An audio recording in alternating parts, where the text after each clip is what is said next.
building a pod-mounted laser weapon designed to keep friendly aircraft safe from enemy missiles. The Self-Protect High-Energy Laser Demonstrator (SHIELD) pod is under construction at Kirtland Air Force Base, New Mexico. One of SHIELD's descendants will protect older Air Force fighters, tankers, and surveillance aircraft from missile attacks. The U.S. Air Force placing laser weapon systems on fighter jets by the mid-2023s. The SHIELD pod, which the Air Force worked on with Lockheed Martin, Boeing, and Northrop Grumman, will consist of 3 major subsystems including the pod itself, the laser, and beam control. AFRL received the pod this month, and the 2 remaining subsystems will arrive later this year. Missiles dominate modern air-to-air combat. Aircraft are at risk from air-to-air and surface-to-air missiles, both of which fly at Mach 2+ in order to catch up to and intercept planes.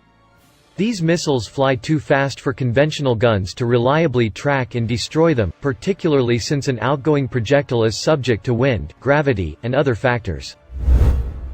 Lasers, however, are immune to many of the problems afflicting conventional guns. Lasers don't fly a ballistic profile, but rather, travel at 186,000 miles per second in a perfectly straight line. An aircraft-mounted laser would also have an unlimited number of shots. AFRL credits the SHIELD program with a number of milestones on the road to a real-life, pod-mounted laser, including successfully flying an F-15 with attached laser test pod, and the successful shoot-down of air-launched missiles using a ground-based system configured to represent the laser system's self-protect aspects. SHIELD is a tech demonstrator, meaning it will never see combat. But if it's successful, it will eventually lead to a pod-mounted laser for other U.S. Air Force aircraft. Older fighters like the F-15 and F-16 could strap on laser pods for active protection from missiles. Meanwhile, transports like the C-17 Globemaster III, tankers like the KC-135 Stratotanker and KC-46 Pegasus, and even airborne warning and control planes like the E-3 Sentry could have the means to shoot down enemy missiles for the first time.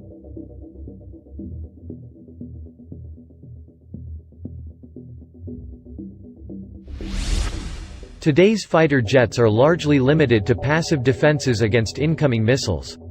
Pilots can take evasive action to try and fly outside an incoming missile's sensor arc, launch flares to distract an infrared missile seeker, or spread strips of aluminum foil, known as chaff, to confuse a missile guided by radar. A laser would be the first real, active, anti-missile defense in the world of air combat, actively trying to shoot a missile down. SHIELD will be pod-mounted systems, meaning they will take up a station on a fighter jet typically reserved for bombs, missiles, or sensor pods.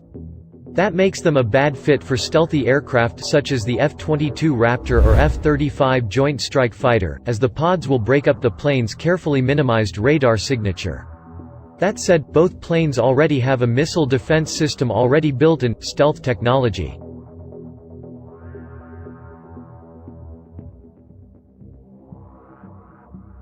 Instead, lasers such as SHIELD will likely go on fighters unable to hide from their adversaries, such as the Air Force's F-15E, F-15C, and new F-15EX Eagle fighters, F-16 Fighting Falcons, and perhaps even A-10C Warthog attack jets.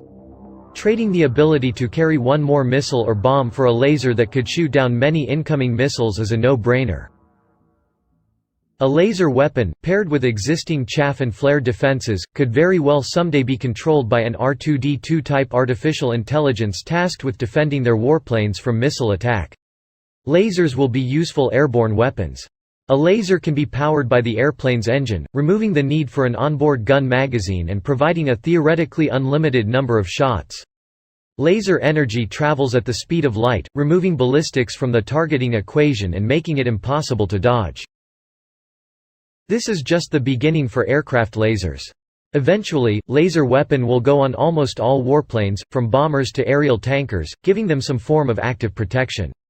As lasers become more powerful, they will become increasingly capable of engaging larger, more complex targets, like enemy aircraft. Lasers will also become useful in engaging ground targets and, some experts predict, capable of shooting down ballistic missiles shortly after launch. Warplanes have been armed with guns for more than 100 years, but it's increasingly looking like guns were mere placeholders for laser weapons as the ideal direct-fire aircraft weapon. While it's important not to sell the airborne laser as the ultimate weapon capable of doing everything, it does indeed have a very wide array of theoretical uses. But how much of that is actually practical and affordable? We'll have to eventually find out.